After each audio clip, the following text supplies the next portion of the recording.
is also a very, very good point. You never want to like just pass that back. You never want to be reaching like this. As soon as I do that, he's passing. Okay? So if anything, keep your knees close to your chest, point your feet at them. And then maybe do this as a threat to show them the bottom of my foot, because I'm gonna up kick you in the face, right?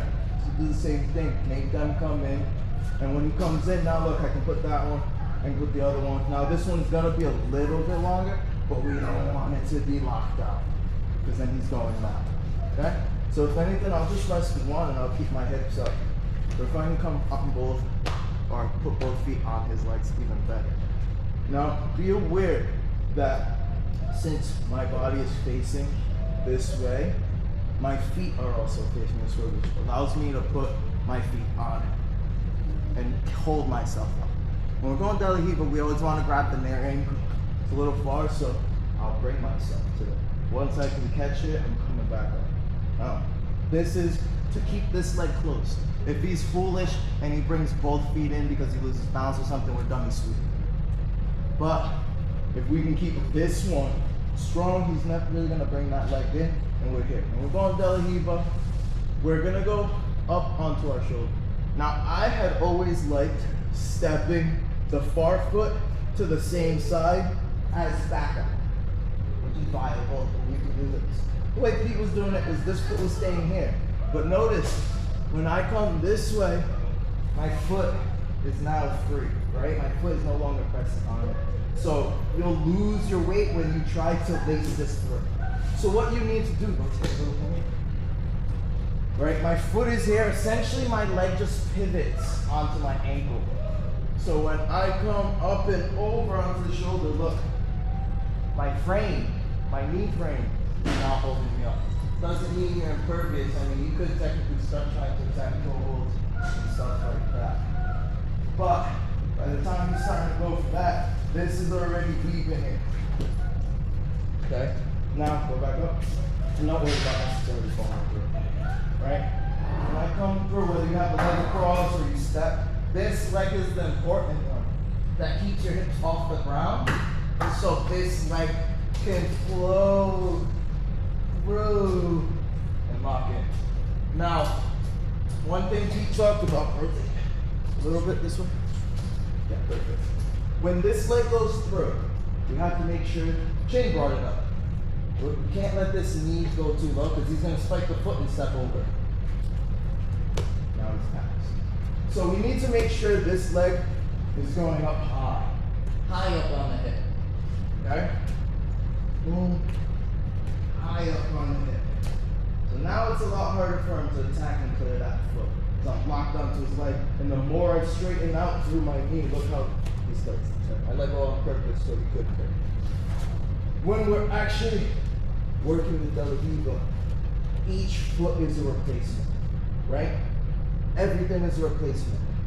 When I take one thing off, I need to maintain posture, whether it's belly Riva or any other type of position. So, when I'm coming up, this is weighing on him, whether it's the shin or the foot, right? Notice I can move it because this foot's stepping on it.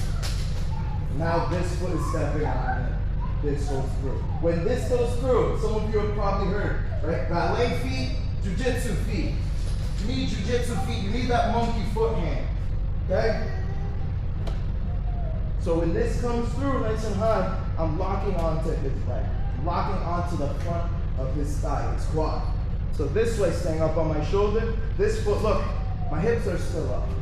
I lost a little balance there. My hips are still up, my foot can go right behind. I can kick him out, flare your knees. If I can't reach, I'm gonna pull my knees in. Looks scary, but by the time he starts to sit, I can catch and sit and out. I'm already in on chokes. Coming in. Okay, one more time. Just work to take the back, but really, really work first getting onto your shoulder. Pete calls it flagpole, okay? You need to become the flagpole. There's always something anchoring you up to that strong position. Here, nothing over. I weave high, I catch, I place, boom, boom. Okay? When you're putting the second foot, last note for this, these reps. When you're putting that second foot in, it's laces in, okay? Not laces out, Dan, laces in. Here, right, back or top of my foot is inside of my knee touching their thigh or their hamstring, okay? From here, scoop yourself through, okay? Pull, grab the belt, whatever you have to grab from here. It doesn't necessarily matter. Whatever helps you sitting down before you extend. I was struggling last night when we were doing this scenario where if they start to walk out and they start to evade. If they run out and they, well, you know what I'm saying, right? Like if you turn and then you go and then you start to try to walk away, pull at the ankles. I was struggling with that.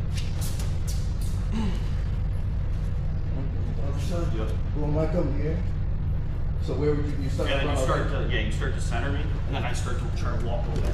That's fine. Yeah. That's the line. I mean, you stayed there, but you know what I mean? Like, yeah. You're going down to your hands. Awesome. I still have your legs like this. I'm gonna let go and start catching ankles from here. Okay. All right. Turn again. Yep. As soon as you start to run. Yeah. You just step over. I'll take your legs off the ground. Like you're putting it all the way onto your hands. Your legs become light. Okay. So it's not. This doesn't mean you can't get away. So it becomes more of a scramble. But if I'm looking for the right things, if I replace my hooks that are on the front of your legs with the hand that goes to your ankle first, I'll have better chances. All right. Okay. I think the other thing too is he just went from bottom position to Yeah. Yeah. that's not the worst thing. Right. You're still Which is exactly what Andrew's saying. Is exactly what I said before we started rolling. Best case scenario, you sweep them, right? You're on top or you're in a dominant position. Well, worst case scenario, you get up, you're still in the dominant position, especially if something like that happens, right? Okay. Any questions? Anybody need to see it again? All right, ready? 1, 2, 3. Okay.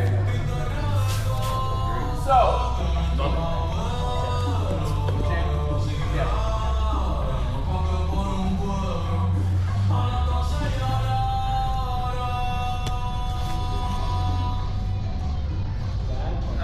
one thing that I pointed out to a lot of groups when you're doing De La Riva, you always want to be turning your knee pressure in. Okay? So what I mean is even if I don't get to this kind of flagpole position here, you see how I have a loose De La Riva? And he's still able to stay square with me. Especially if you're going to start playing with this in MMA. Right now I'm getting punched. Yeah, especially I'm going to turn my knee out. Yeah. So Okay? you can't turn it. So whenever you're doing De La Riva and you start fishing for this, I'm turning knee pressure in, and what that does is it turns his knee away, which also turns his hips away, which, he's not going to be able to hit you. Okay? And it's going to make this part much easier. Okay? So that was the only point I made to a few groups, and it seemed to help.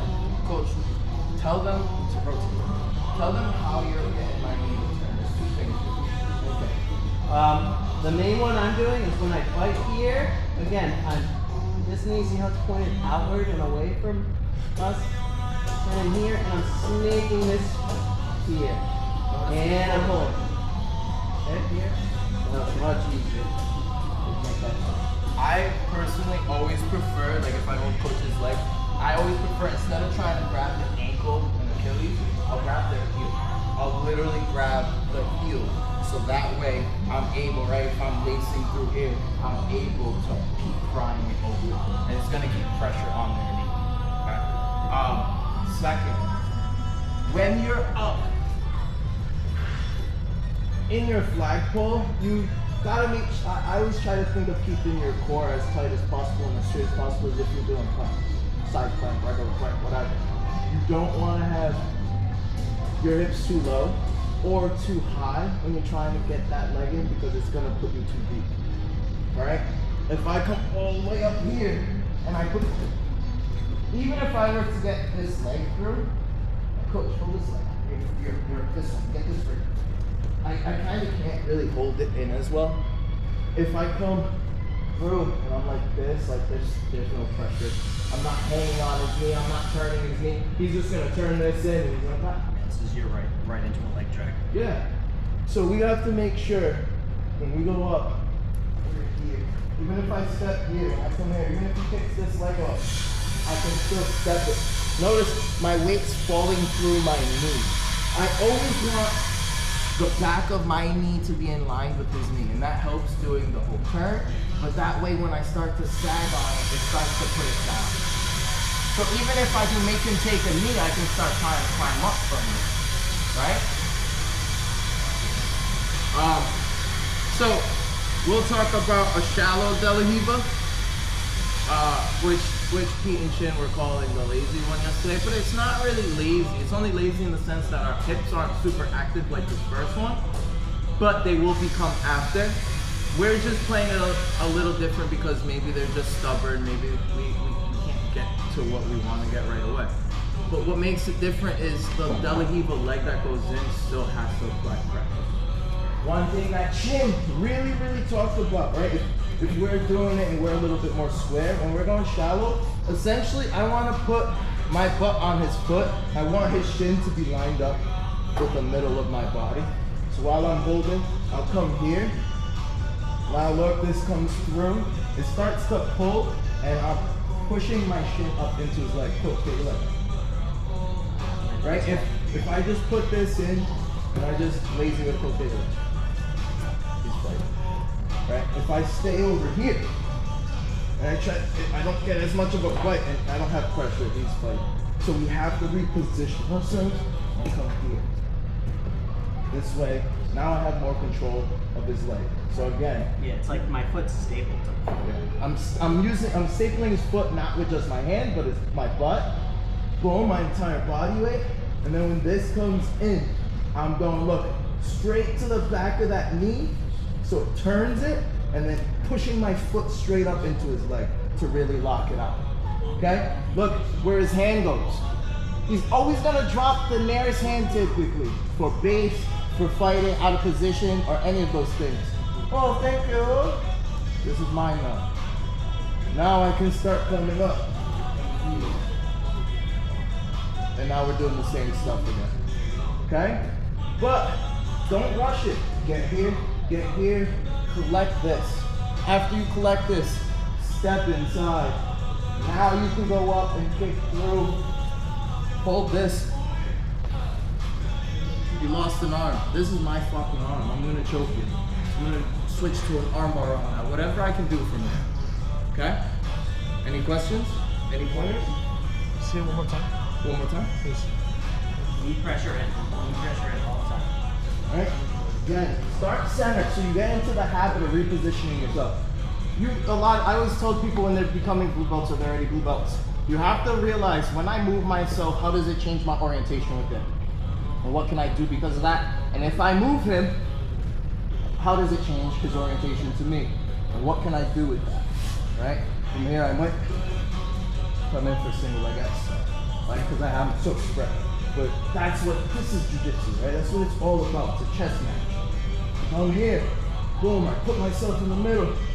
Boom, here. Hands here. Awesome, thank you. Pull it off.